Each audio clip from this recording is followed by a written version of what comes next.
Hey everyone, welcome to another episode of Wallet Wisdom, a podcast presented by Lake Michigan Credit Union. If you're new to the podcast or have been listening for a while now, Wallet Wisdom is designed around breaking down the ins and outs of financial aspects, as well as help bring answers to some of banking's more confusing or complex questions.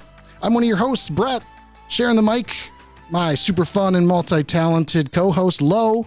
Hey. How do you do? Good. I feel like we just did a podcast. It's exciting that we get to do another. It's so true. It's so true. Hey, and running the board today. He's back. The best button pusher this side of the Mississippi, producer Matt. That's right. That's right. How you doing, Brett? Doing good, man. Doing good. We're glad you're back. And we're really grateful that we didn't have to run the board. And yes, it was, hopefully for listeners, if you caught our last podcast, it wasn't too bad. I think it was decent. I think we made it through. You did pretty good. Yeah. But it's always good when we have the expert. We're happy to have you back. That's right. For sure. We missed for sure. I'm really glad to be back with you guys. Yeah. Oh, man. That's awesome. Well, hey, we are also super excited. As always, we've got a great podcast in store for everyone. Joining us today, we have the very friendly and customer first minded Taylor Melcher. How are you? I'm good. How are you? Excellent. Good. Excellent. Well, Taylor's on the show today to help kind of share with us and break down just some perspectives when it comes to whether you're engaged or newly married, on how you can kind of start navigating those finances now as a couple. And we're excited to kind of break this down. I think it's an important topic. It's a very interesting topic, and it's one that I think we get a lot of questions about. Right? Yeah, for sure. Absolutely. Well, and they say, in couples, one of the hardest conversations, both communication and talking about finances. And then where to go for dinner. And then, okay. What do you want to eat? Exactly. I don't know. Where do you want to go? What are you in the mood for, right? But before we get started, Taylor, I'd love to hear just a little bit more about you, and for listeners to kind of get a chance to know a little bit about your backstory here at LMCU, and what you're doing for us, and where all those fun things happen. Yeah, absolutely. So I started with LMCU. I just had my 2-year anniversary. So that was super exciting in June. Nice. So I started out I'm on the Lakeshore region still. So I started out at a branch in Holland, just started as a teller one, just kind of learning the ropes of LMCU. And then I've been working my way up with different positions in the retail development side of things. So again, started as a teller, moved our way up to head teller, and then I'm currently a member service representative at the Robbins Road branch. That's awesome. Yeah. And for those listeners that may not be members yet, or even if they are members, they may not know, what is the MSR role? Yeah. So the member service representative is responsible, instead of like the day-to-day transactions, deposits, things like that, we do a little bit more of the long-term transactions, I would kind of describe it as. So auto loans, credit cards, home equities, new accounts, account maintenance when members come in and have questions about their accounts, things like that. We're responsible for all of that. Oh, that's cool. I think people get confused a lot of times at other financial institutions. They might be called loan officers. Yeah. They might be called just the desk. The desk. We hear that a lot. We will sometimes be like, go sit with someone at the desk. Yep. That's your role. So that's awesome. Yeah. That's really cool. And then just as another example, I think for listeners to realize that we are all about that customer experience. From the moment you walk through the doors, whether you're greeted by someone at the teller line or getting a chance to sit down with you, there's just that whole holistic approach. Yeah, that's absolutely. Really cool. That's awesome. Cool. Well, I'd love to just kind of jump right in. I think there's a lot that we can kind of discuss and kind of unearth, if you will, on what kinds of perspectives, I guess, that we should really be considering, especially those couples that are ready to, make that ultimate commitment and get married. You start out with your own, finances. You've had your own accounts and loans and all the rest. Now, let's bring it all together. What's yours is mine, the good, bad, and the ugly. That's right. That's exactly right. So I think there's definitely a lot of different ways to go about doing this. Absolutely. And I think what's also important for listeners is, you really got to still evaluate what's going to be best for you and your dynamic with your partner. And I think that when you hear some of the things, that hopefully you can have some new perspectives and understand a little bit more of, benefits and pros and cons. So I guess, let's kind of just get started with, where should a couple getting married start? when discussing their current finances? Here they've got their own. Now, where do you start? Yeah. So I feel like it's a little bit backwards of what most people might think, but I actually think starting with the smaller things, day-to-day, checking accounts, savings accounts, those things, once you can get those smaller items when it comes to finances agreed upon and you can figure out exactly how you want your day-to-day finances to look, it's going to make it a lot easier to tackle the big subjects because you already agree on the little things. So now once you can tackle the big things, it's just going to make it easier trying to move forward, making compromises, all those different things. Yeah. No, that makes a lot of sense. Are we seeing a lot of people share an account? Do they put each other on there? Are we still talking separate bank accounts? What does that look like? I feel like it depends on the couple. I think mostly what I am seeing is couples are coming and adding each other. If nothing else, for whatever reason, people are a little bit more aware that when you don't have anyone on your account, if anything happens to you, then your money goes to places you don't want it to do. Right. Yes. At the very least, put them as beneficiaries. So if something happens, they get it. Yes. So I definitely feel like we're seeing a lot more joint bank accounts than we used to. This sounds silly, but it was kind of a taboo, like don't add your boyfriend until you guys get married. But I feel like a lot of couples are doing that nowadays, just kind of taking that initial step that at least they're on each other's accounts. And then they kind of take steps forward from there. So is there a difference, I guess, between opening an account like together and say adding someone as like a beneficiary, right? There's someone that's on your account, I guess. You've got your own, but you didn't open it with them. Is there a difference there? There is. So when you open an account jointly, you both have ownership in that account. So a joint owner can do withdrawals, deposits, all of that kind of stuff. They can be on loans with the primary, so they could do a joint auto loan or a joint credit card, things like that. A beneficiary, they only get the funds if anything happens to the primary, so they can't actually conduct transactions only on the account. Die. Only if they die. Let's just pull that word out of there. They have to die. It doesn't mean they get injured. Yeah. Like they have to. I try not be to deceased. say that to my older members, but we're just gonna pull the Band-Aid off here. Absolutely. So beneficiary, they would at least receive the funds if anything happened, but a joint owner, they can actually conduct transactions. It's partially their account as well. Nice. Now, one thing I had a lot of members when I was in the branches say is like, well, I get my 3% on my max checking, the current rate. Yeah. Why do I need to open them another one? Because they're not going to get anything. What's the kind of fun thing about that? So I definitely think it helps to have an account in each person's name. One, because there are certain restrictions. Even though it's a joint account, there are restrictions. Like joint owners can't do certain things. They have a lot of power, but they can't do other things. So it is nice to be able to have each of their own primary accounts. They can each have their own set of max checking accounts then, because you can have one per social security number. So regardless of if they earn interest or not, it's just a good thing to have a checking account. It's a free checking account anyway. So why not just, try and use that? And if you can meet the requirements for it, that's awesome. But again, things like auto loans, credit cards, that if they ever did need their own, they can't do that under the primary's name. So it's just beneficial for each of them to have their own account, but also beneficial to be joint on each other's accounts. Nice. Nice. Well, that makes a lot of sense. And I think, as we kind of continue to think about, for couples, you brought up a good point. In the past, maybe it was discouraged to add your boyfriend or your girlfriend. But I think as we continue to look at just in general, the behaviors of our culture and all the rest, it's become a little bit different. People's lifestyle choices and how their relationship dynamics look are very different and may not look as quote unquote traditional as, years before. Absolutely. But, to still be able to help educate and bring that perspective in, I think there's a lot of pros and cons, like you just kind of described. Yeah. So I guess, is there an option then to say, okay, I've got my account, my wife has her account. Do you just come in and you say, hey, I want to join these two and make a joint, or open a joint specifically for the two of us, even though we have separate? Yeah. So that's definitely up to the member for their preference. They could just add each other to their current accounts. Sure. Because there are certain perks with LMCU that the longer you've had your account open, things like that it's definitely beneficial to keep those longer accounts open and active. But they could also open a completely joint account if they each want separate accounts where they're not on each other's. It still gives them a sense of independence. Sure. But then to bring together a joint account, then you also have a sense of togetherness. So I feel like it's completely dependent on how the couple really likes to have their finances divided out. Yeah. Now I have a friend that's getting married in September, and she asked me, she's like, when we open our account, we want to get an auto loan. Yeah. But I know that my credit's not so good. And she's like, I've done some things in the past and it's not great. Now, if they have a joint account, do they both have to be on that loan?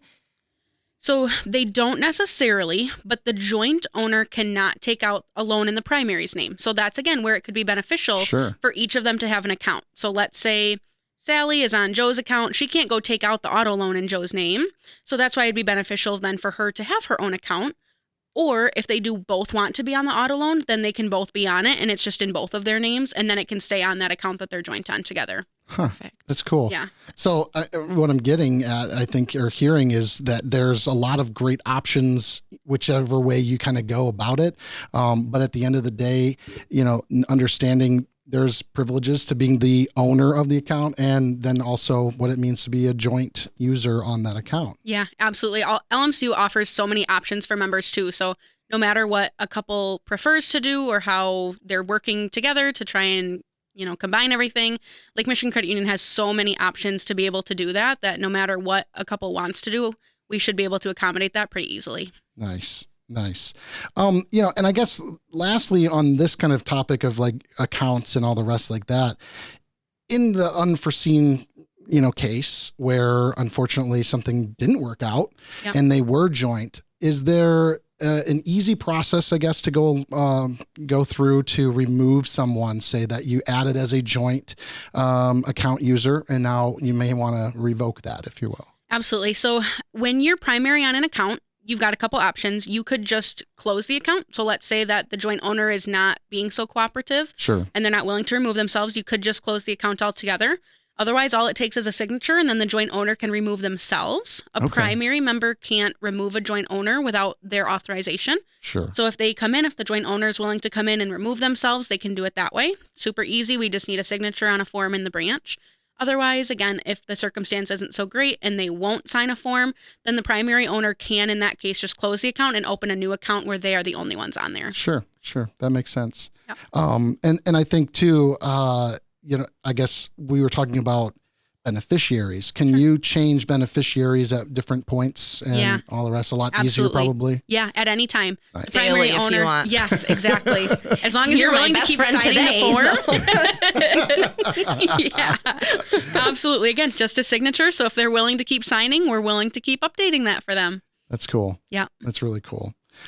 So I guess when we're thinking about this, new venture together, this exciting, stage in life where now we're coming together as one, we have the perspective of two incomes now starting to come into the equation.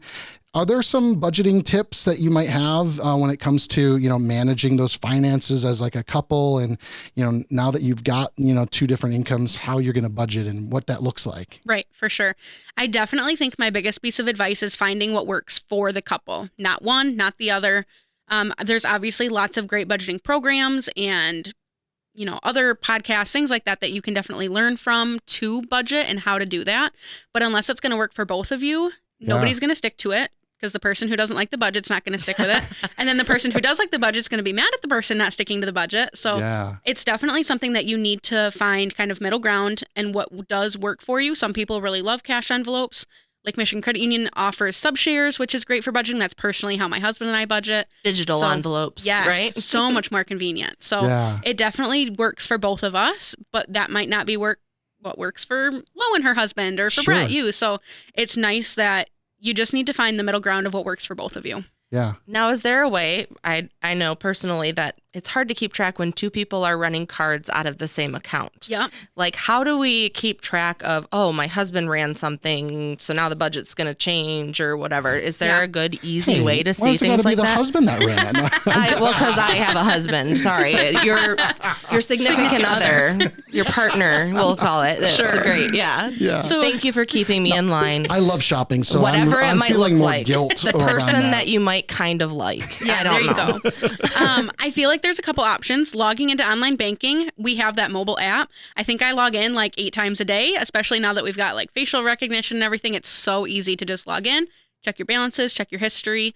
I do know that a lot of my members, I also will recommend we have e-alerts in online banking. So that's something that members can go in and they can set up, like if they do want to know every time a debit card is wrong, they can go, okay, set up this e-alert, and they're going to get a text each time somebody spends on that checking account. Yeah. My husband and I personally we've got like our max checking for our mortgage, all of that kind of stuff, but we have separate checking accounts. So I have a free checking account. He has a free checking account.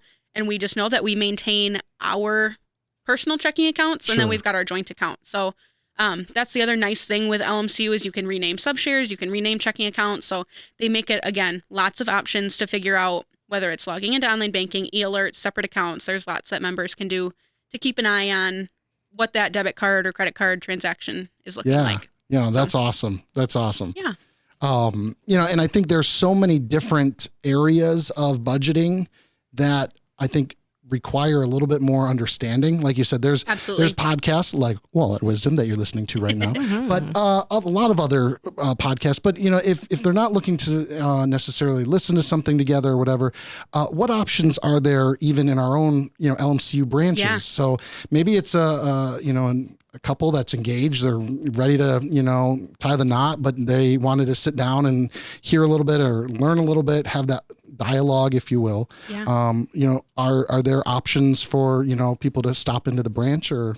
Absolutely. So that's what the main purpose of, that's why I'm here. That's why I come to the branches every day. And I'm so happy to sit with members, and we've got people that want to come in and just talk through, and they want help with their checkbooks, or they want help with dividing things out just to see what it might look like, trying things out for a week. Come back in to see us. We try something else. That's what we're here for. We're here for our members.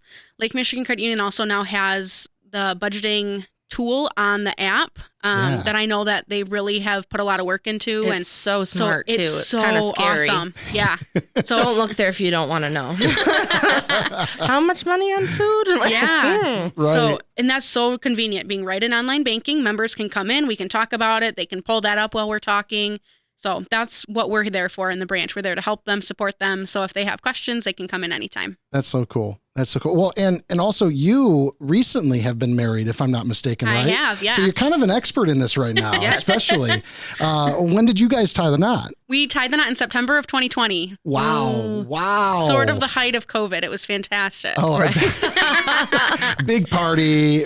Tons of people. No, probably not. Did you get a blinged out mask at least? That's I didn't have, cool. my venue didn't make me wear a mask. Okay. So I was good. Yep. Social Good. distance, and it was an outside venue, beautiful day. So we didn't good. We didn't have to wear masks, thank Good. goodness. That's But- great. Yeah. That's great. Yeah. Yeah. Well, I think, with that in, kind of the back of your head and being a little bit fresh in that, what were some of, I guess, your experiences when you and your husband were, getting ready to get married and talk through your finances, especially when it comes to budgeting? Did one or the other have a little bit more knowledge than the other? And Yes. Do you hear me giggling? So they say there's always a spender and a saver, right? Yeah. And goodness gracious, if that's not the most true thing I've ever heard. So I will save all day long. Like I like to see my bank account grow. Like I want to see that. And love my husband. If he hears this, he might hurt me, but he is the spender. He's not really going to hurt her. I feel like I know. No, he won't. That's right. He might not be too thrilled that I said this on the podcast, but he is the spender. But he also has a job where he needs tools and all these things. So I don't quite have that same situation, but it's definitely something that I struggled with when we first combined accounts, because he was spending things and I was used to saving. And so it took us a few months to really get a grip on. That's when we sat down and made a budget and said, okay, you need your own tool fund, because he spends so much money on tools. And so then it becomes one of those things where it's like, okay, we're budgeting for this. It's okay. It makes sense. It's not just a random purchase. And so it took us a lot of time, even though we had been on each other's accounts, we hadn't combined everything. And so we needed to be able to talk to each other about it and calmly, work through the budgeting. And so again, once we got that day-to-day taken care of, we've been looking at getting a new house. And there's so many things that come that after you can work through the little items, Sure. then it just makes everything so much more sweet when you're looking at the bigger ticket items. For sure. And I know, speaking from, I'm the spender. I'm feeling the same. My husband may or may not have sent me a picture of our doorstep with like 12 Amazon boxes.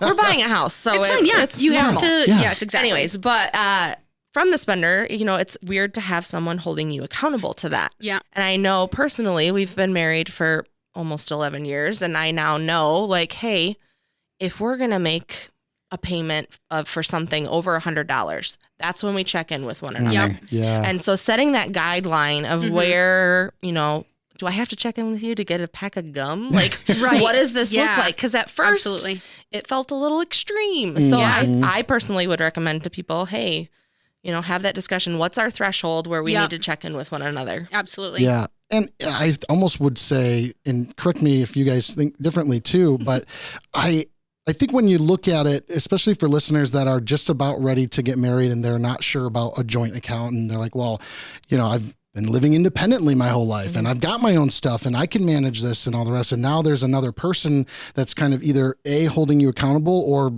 you might be holding them accountable, right? Yep. And for the person that is feeling like, and I'm speaking from my own experience as the spender, like, why do you need to know everything? Yeah.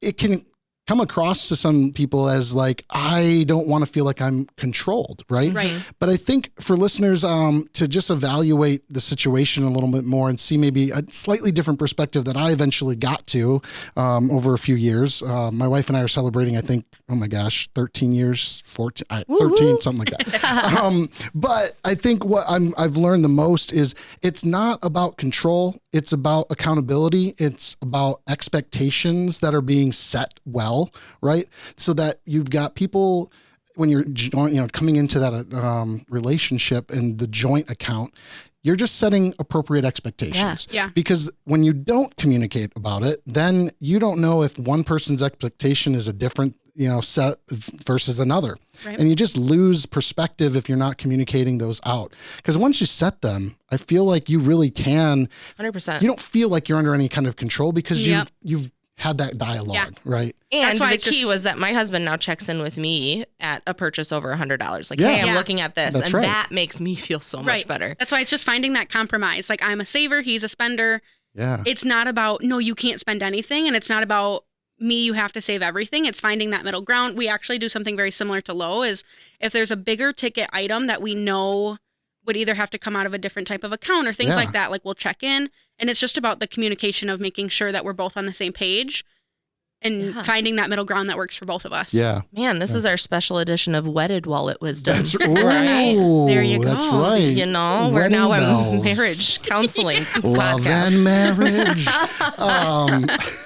Well, I think lastly, and we can touch just briefly on it, because I think the bigger perspective for a lot of couples is a lot of the budgeting, the accounts. But I think there is still a component when we look about housing. And, maybe you've been renting an apartment for a while. Now you're getting married and you're maybe ready to start looking at what the next step would be from, should we continue to live in our apartment together? Should we look at buying a home? All do we those have aspects. A down payment? Like how do we get a down payment? Right, exactly. So I guess what would be some tips or advice that you might have when it comes to, just thinking about housing and that living scenario? Yeah. I think a big thing Lo just touched on is a down payment. So lenders still want to see a down payment. Something that I found out when I went through the home process of buying my first home was that 20% is not needed anymore. So I feel like that's a big thing for young couples. For myself, I bought my first home before I got married to my husband. And so it was one of those things that you're kind of panicking because you're like, how am I going to come up with 20%? Because the 20% down payment doesn't include your closing costs and things like that. There's still funds on top of your down payment. Yeah. And so it's really awesome to see that lenders are doing a little bit more advertising, like Lake Michigan Credit Union. I think we do as low as like 3% down, and then you've got closing costs, and you don't need your traditional 20% down anymore. And that's a big thing. Like for my parents, they didn't know that because, again, they're coming from generations that you did need 20% down. Sure. And so it's nice to know that there's options, but also making sure you're ready for home ownership because, hey, you've got your monthly payment, so maybe you pay rent and you're like, oh, that's a breeze, no problem. But what happens when the furnace goes out or your air conditioning unit goes out or water your heater roof spills everywhere? So you have to be able to make sure that you've got a balance between being able to afford your monthly payment, but also making sure you've got some sort of a security fund to say that if anything, if anything happens to your home, it's now your responsibility, not a landlord's or an apartment complex's, like it's on you. Yeah. So I feel like that's a big thing that I came into. I'm like, oh, I can afford this monthly payment, no problem. And then some things happened and you're like, those incidentals. Oh, yes. Yeah. Yeah, for sure. that was definitely something that I didn't feel like was talked about as much when I was looking at buying a home. So no, sure. that's a good thought to have in the back of your head and figuring that component out for sure. Yeah, no doubt there's somebody listening right now, never stepped foot in a LMCU branch. What do you tell them? They're about to get married. They're stepping into this long-term relationship. What's your pitch for them? Oh man, my pitch is, this is so cliche, but it's communication. Like, if it means that we need to come act as a marriage counselor and you need to come see us and let's have this talk together. Barbers, bartenders, and banking professionals. Those are the people you tell everything to. That's right. That is three so Bs. true. Yes. We hear so much about our members' lives and we're so happy to hear it. But I mean, we are here to support you. So whatever we can do, if it's walking you through programs we offer, budgeting tools, if it's us being a listening ear, drawing up numbers for you, like we are here for you 110%. And while there might only be one Taylor, there are a lot of people in the same position at every branch. Absolutely. There's at least two most of the time, hopefully, barring illnesses. But they're ready and waiting for you, right? I can honestly say that all of the member service representatives and tellers, everybody within LMCU culture is just so happy to help. So no matter who you end up talking to, if it's even a teller that's giving you some advice, anybody and everybody has your best interest at heart. Personalized service at its best. I love it. Well, Taylor, thank you so much for some of the insights into our, growing member base and even listeners that are, ready to tie the knot or making that decision. I think, you brought up some really great points. And, again, for listeners, if you're looking to catch up on some of the other topics that might be important to listen to as a couple, we have a lot of great episodes in our library that touch on exactly what you were saying, Taylor, on some of the debunking of myths around mortgage payments and what that looks like and how to get your first time home. And so there's a lot of different content out there for you guys. Of course, stop into a branch, check us out online. You can also schedule an appointment right on our mobile app and online. So a lot of ways to connect with us, and we'd love to help. So Please come in. Well, I am excited to transition over to our next part of the show. It is what we call, Are You Smarter Than the Show Trivia? Are you smarter, nervous. Taylor? I'm nervous. Are you smarter? You just have to be smarter than Brett, and that's really easy. So very easy. We'll find out. That is so true. Yes, we will find out, because I have selected some really great questions for you guys. So Brett was the champion last time we played this. All right. Last episode we weren't able to play because we had a special episode for our listeners, but you get to help us bring it back. That's right. The winner gets to take the $50 that's in the pot. And actually, we have $100. Today will be for 100. So the great thing is there is no loser here. If you don't win, Taylor, you then just give your $50 to Brett and we'll roll it over to the next. Right in my pocket. Yep. I'm just kidding. Not really. Not in my pocket. But if you win, you get to choose a LMCU sponsored organization. I love it. To donate that money to. Awesome. Yeah. Love it. It's Super a lot fun. of fun. Yeah. There's no losers. That's right. Only winning. Yeah. Only winning. And then overall, just rules. After Lo reads the question, we will just buzz in with our name. Okay. So first to do that. And then there is, of course, the option for the steal. So if you get it wrong, or let's be honest, when I get it wrong, you'll have the opportunity to steal. I love it. Right. Just let Brett answer first every time. And then I can think about it for a second. Yeah. Because then you get an answer I know what the answer isn't. That's right. Yeah. Best out of 3. Okay. Alrighty, are you guys ready? I'm ready. And you're going to buzz in using your name. It might get a little aggressive. Sorry, guys. I'm a little competitive. You don't need to shout. We're good. Brett, sorry, I'm practicing. All right, you ready? Yes. The candlestick, lead pipe, knife, revolver, rope, and what else are the 6 weapons in a standard game of Clue? Candlestick, lead pipe, knife, revolver, rope. What are we missing? One more time through the list? Yes. Candlestick, lead pipe, knife, revolver, rope. Oh my goodness. You got to throw something out there, folks. I don't know. I was going to say gun, but that's the revolver. Yeah. Yes. Yeah. Yeah. Matt, do you want to give it a go? Yeah. I'm stumped. I haven't played that game in a while. I haven't know. either. I know. It's the wrench, y'all. The wrench. Let's be honest. I wouldn't have got it, but it makes sense now. It does make sense. It fits in with the theme. Yeah. All right, let's try to find something else that won't make you guys be stumped. All right, here we go.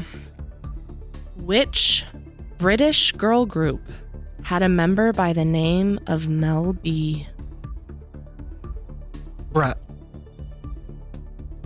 Spice Girls. Yes! Oh, yeah. Point for Brett. Let me just defend myself in my manhood No, for you just don't a need moment. to. Just tell me what you want, what you really, really want. Nice. That is good. That is good. I don't know too many British, girl groups, women groups. I would say that was, Yeah, I that's think. why. Yeah. Spice World. Yep. Good stuff. Yeah. All right, you ready? I'm ready. This one, we got to get this, folks. That's right. What is the common name for dried plums? Brett. Did you say yours? No. A fig? Wrong. You say it again. You get to steal. The common name for dried plums. Listeners are like, fig is a fig, Brett. Come on. It It's its own literally thing. is its own thing. It's its own thing, Brett. I wasn't going to say it. Okay, I know this is wrong, but I don't have any other guess. So my guess is raisin. That's a dried grape. I figured it out. I know it. It doesn't count. It's a prune. Prune. Yes. Oh. It is a prune. I just thought prune juice, and I'm like, crap, it's a prune. Well, this is going great. That's right. All right.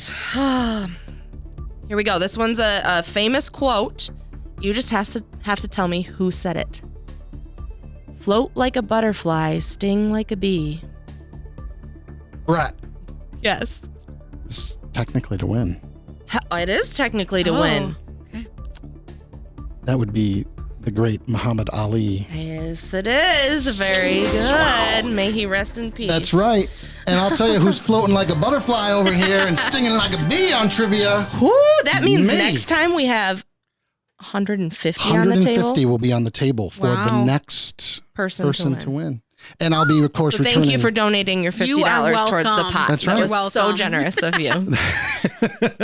Well, and I appreciate your investment into our listeners as well. There's some incredible perspectives to take away from this podcast. And I think I'm walking away with having to communicate a little bit better and spend a little less. Right. Oh, don't we all? And if you are listening and you are taking that step, congratulations to That's you right. from Yes. LMCU. Absolutely. Come in and tell us about it. We love wedding pictures, right? That's right. We'll sit there and 100%. look at those all day long and then maybe talk about banking. I don't know. Right, yeah. Mhm. Yeah, exactly. Well, Yeah. again, listeners, thank you so much for tuning into Wallet Wisdom.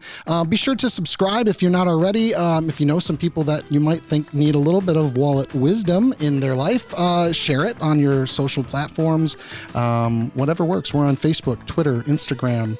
We are on LinkedIn and, of course, YouTube. For all of our LMCU content and different things you can connect with. So we will look forward to seeing you all again. Come back and see us. Yeah. That's right. Ta-ta for now.